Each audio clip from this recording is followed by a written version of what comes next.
नमस्कार दोस्तों, मेरा नाम है सुनील और आप देख रहे हैं अपना लोकप्रिय YouTube चैनल जिसका नाम है सुनील जसवाल बिब्लियोफाइल।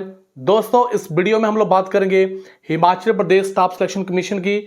जैसा कि आप सभी को पता है कि Himachal Pradesh staff selection commission को बंद कर दिया गया है, लेकिन दोस्तों जो Himachal Pradesh staff selection commission के द्वारा पेपर कंडक्ट करवाए जाते थे, अभी वो कौन कंडक्ट करवाएगा? क्योंकि बहुत सारे बच्चों के रिटन एग्जाम हो चुके हैं और उसके बाद उनका रिजल्ट आना भी बाकी है। कुछ एक बच्चों के रिटन एग्जाम होने के बाद डॉक्यूमेंट वेरिफिकेशन होना बाकी है। ये कौन कंडक्ट करवाएगा, इसके ऊपर हम लोग डिटेल में चर्चा करेंगे। और अभी पेपर जो कंडक्ट करवाएगा उसका सिलेबस क्या रहेगा, आप लोगों को किस तरह से अपनी रणनीति को चेंज करना पड़ेगा, माइंडसेट को चेंज करना पड़ेगा।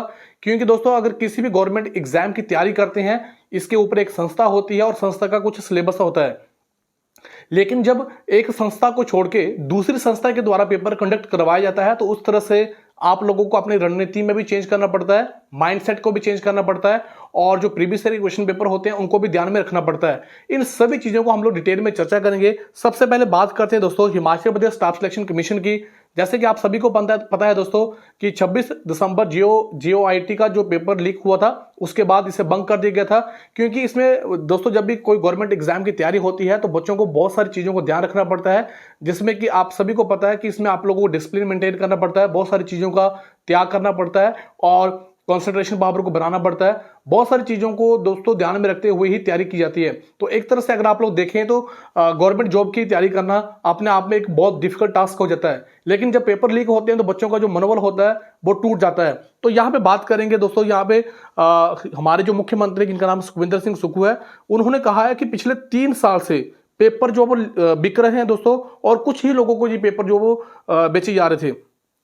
क्योंकि इसमें जब एचपीएसएससी को सस्पेंड कर दिया गया था, तो उसमें चाहे वो डिपार्टमेंट की तरफ से हो या फिर वो विजिलेंस की रिपोर्ट हो दोस्तों, उसके बेस पे ही ये चीजें बोली जा रही हैं। इसमें दोस्तों क्या हुआ है कि जो लोअर लेवल के और जो हाई लेवल के दोस्तों जो लोग हैं इसमें शामिल हैं, इसमें बच्चों के भविष्य के साथ खिलवाड़ हो रहा है। तो इसलिए उन्होंने एचपीएसएससी को सस्पेंड कर दिया गया।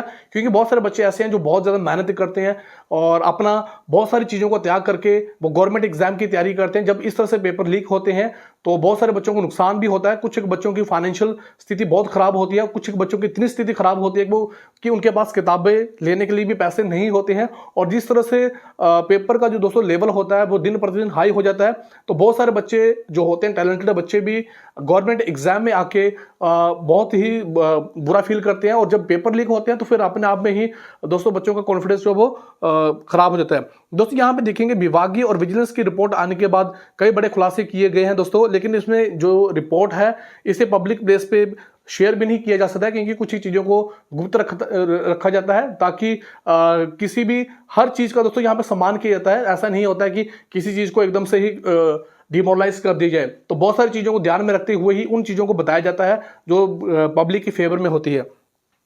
तो दोस्तों यहाँ पे जो सबसे इंपॉर्टेंट चीज है कि एचपीएसएससी को सस्पेंड किया गया है दोस्तों, ये तब तक सस्पेंड रहेगा जब तक नई चयन व्यवस्था का प्रबंध नहीं किया जाता है। और दोस्तों जब तक नई चयन व्यवस्था का प्रबंध नहीं किया जाता है, उस समय के बीच में Himachal Pradesh public service commission Shimla, दोस्तों Himachal Pradesh public service commission Shimla के द्वारा पेपर जो होंगे वो कंडक्ट करवाए जाएंगे। अभी नई भर्तियां जो होंगी वो Himachal Pradesh public service commission के माध्यम से ही करवाई जाएंगी। एचपीएसएससी के द्वारा जो दोस्तों लिखित परीक्षाएं हो चुकी हैं या फिर उन पेपरों का दोस्तों जो रिजल्ट है या फिर उनका जो मूल्यांकन होने वाला है, जिन बच्चों को रोल नंबर भी जारी कर दिए गए हैं, ये सारा काम अभी Himachal Pradesh public service commission Shimla के माध्यम से किया जाएगा। तो यहाँ पे मैं आप लोगों को बताऊंगा कि एचपीएसएससी और Himachal Pradesh public service commission के बीच में अगर इस तरह से होता है तो फिर क्या होगा, सिलेबस क्या रहेगा, किन चीजों को आप लोगों को ध्यान रखना चाहिए। दोस्तों मुख्यमंत्री सुखविंदर सिंह सुक्खू ने कहा कि Himachal Pradesh public service commission तब तक भर्ती करता रहेगा जब तक नई एजेंसी का गठन नहीं किया जाता है। तो ये अपने आप में एक बहुत बड़ी बात है, जो बहुत ही बड़ा डिसीजन है दोस्तों। इससे आप लोगों को क्या फर्क पड़ेगा ये भी हम लोग बात करेंगे। नेशनल टेस्ट एजेंसी के गठन के ऊपर भी बात की जा रही है। अगर नेशनल लेवल पे दोस्तों एजेंसी बनाई जाती है तो जो टेस्ट कंडक्ट करवाएगा तो उसके ऊपर भी आप लोगों को ध्यान रखना पड़ेगा। यहाँ पे अगर आप लोग यहाँ पे अभी मैं निष्कर्ष पे पहुंचता हूँ कि जो आप लोगों को मैं यहाँ पे बताया था कि एचपीएसएससी अगर आप लोग दोस्तों सिलेबस देखेंगे या फिर ये जो पेपर कंडक्ट करवाते थे दोस्तों, ये सी क्लास और डी क्लास के पेपर कंडक्ट करवाते हैं। लेकिन अगर आप लोग देखेंगे Himachal Pradesh public service commission ये ए क्लास, क्लास ए और क्लास बी के पेपर कंडक्ट करवाते हैं। अब ये जो एचपीएसएससी के पेपर है अगर ये शिमला जो कमीशन है अगर ये कंडक्ट करवाएगा तो सिलेबस में फर्क तो आएगा।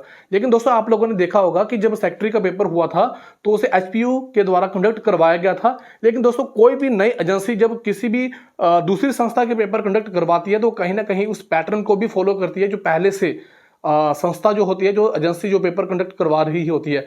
तो इसमें यहाँ पे क्या होगा, अब पेपर में कुछ ना कुछ बदलाव तो होगा, सिलेबस में बदलाव तो होगा।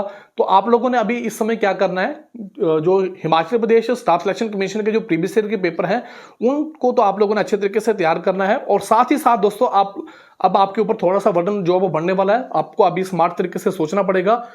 जो Himachal Pradesh public service commission के पेपर हैं जिसमें कि अलाइड के पेपर होते हैं दोस्तों, नायब तहसीलदार के पेपर होते हैं, जो लेटेस्ट पेपर हुए चाहे वो एचएस के पेपर हो, उन सभी पेपरों को आप लोगों को अच्छे तरीके से देखना पड़ेगा कि उसमें से कौन से इंपॉर्टेंट टॉपिक हैं जो आप पेपर में आ सकते हैं। और साथ ही साथ दोस्तों जो आपको एचपीएसएससी के जो पेपर हैं वो तो आप लोगों को साथ में लेके चलना ही पड़ेगा।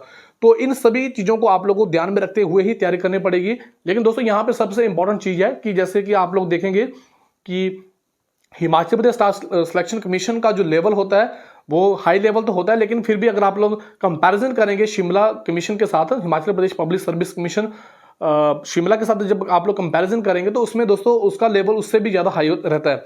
उसमें अगर आप लोग देखेंगे एचपीएसएससी की दोस्तों तो वहाँ पे जो पेपर का लेवल होता है उसमें फैक्ट बेस ज़्यादा रहता है। लेकिन अगर आप लोग देखेंगे पब्लिक सर्विस कमीशन का तो दोस्तों उसमें स्टेटमेंट टाइप के क्वेश्चन होते हैं और उसमें बेसिक पे ज़्यादा ध्यान दिया जाता है। अब यहाँ पे आप लोगों को पहला कदम क्या उठाना चाहिए, सबसे इंपॉर्टेंट चीज़, कोई भी एजेंसी अगर पेपर कंडक्ट करवाती है चाहे वो नेशनल लेवल की हो चाहे वो स्टेट लेवल की हो, कोई भी एजेंसी हो दोस्तों, इसमें आपके लिए सबसे इंपॉर्टेंट चीज़ है कि सबसे पहले आप लोग एनसीईआरटी की किताबों को अच्छे तरीके से रीड कर लें। उनके अगर चाहे तो नोट्स भी बना सकते हैं। अपने कॉन्सेप्ट को आप लोगों ने अच्छे तरीके से बिल्ड करना है और देखना है कि जो प्रीवियस ईयर के क्वेश्चन पेपर है उसमें उन क्वेश्चंस की रेंज कहां तक है।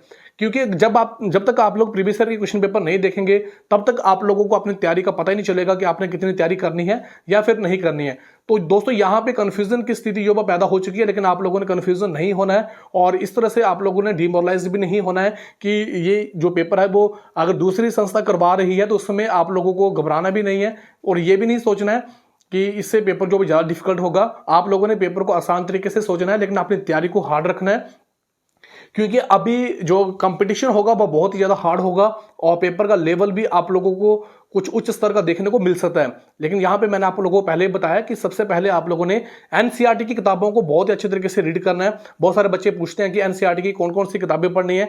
दोस्तों यहाँ पे आप लोगों ने 6 क्लास से लेके +2 क्लास तक जो सोशल साइंस की किताबें होती है जिसमें कि हिस्ट्री हो गया, पॉलिटिकल साइंस हो गया, ज्योग्राफी हो गया और इकोनॉमिक्स की 9th क्लास से लेके 12th क्लास तक आप लोग किताबों को पढ़ सकते हैं। और साइंस की किताबें की बात करेंगे तो 6 क्लास से लेके 10th क्लास तक आप लोगों ने उनको अच्छे तरीके से रीड करना है। हो सके तो यूट्यूब पे भी आप लोग हेल्प ले सकते हैं। और साथ ही साथ दोस्तों जो आपकी स्टैंडर्ड बुक्स हैं जिसमें कि यहाँ पे बात करेंगे दोस्तों, यहाँ पे जैसे कि हिमाचल जीके की बात करेंगे, आकाश पब्लिकेशंस की हिमाचल दर्पण की दोस्तों जो किताब है उसे आप लोगों ने अच्छे तरीके से पढ़ना है। साथ ही साथ जोग्टा एकेडमी की किताब को कंबाइन करके आप लोग अच्छे तरीके से पढ़ सकते हैं। तो यहाँ पे आप लोगों को स्मार्ट तरीके से पढ़ना पड़ेगा, स्मार्ट तरीके से ही नोट्स बनाने पड़ेंगे और इंतजार करना पड़ेगा कि जब तक ऑफिशियल नोटिफिकेशन नहीं आएगा तब तक आप लोग अपने जो स्टैंडर्ड बुक्स हैं, जो बेसिक बुक्स हैं, उनको ही आप लोगों ने अच्छी तरीके से रीड करना है। सिलेबस या पैटर्न में चेंज अगर होता भी है, लेकिन जो मेन कोर सब्जेक्ट होते हैं दोस्तों उसमें कोई भी चेंज नहीं होता है। तो इसलिए क्वेश्चंस का कुछ बेस ऊपर नीचे हो सकता है, लेकिन आप लोगों की तैयारी जो है वो हाई लेवल पे ही रहनी पड़ेगी। अब आप लोग ये नहीं सोच सकते हैं कि आप लोग सी क्लास का पेपर जो है वो तैयार कर रहे हैं तो आप लोगों ने उस तरह से तैयारी करनी है। आप लोगों को ए क्लास गेस्टेड ऑफिसर की तरह ही आप लोगों को अपनी तैयारी को जारी रखना है। अगर आप लोग सी या डी क्लास के बारे में सोचते रहेंगे तो फिर आप लोग कहीं ना कहीं कंपटीशन से बाहर हो जाएंगे।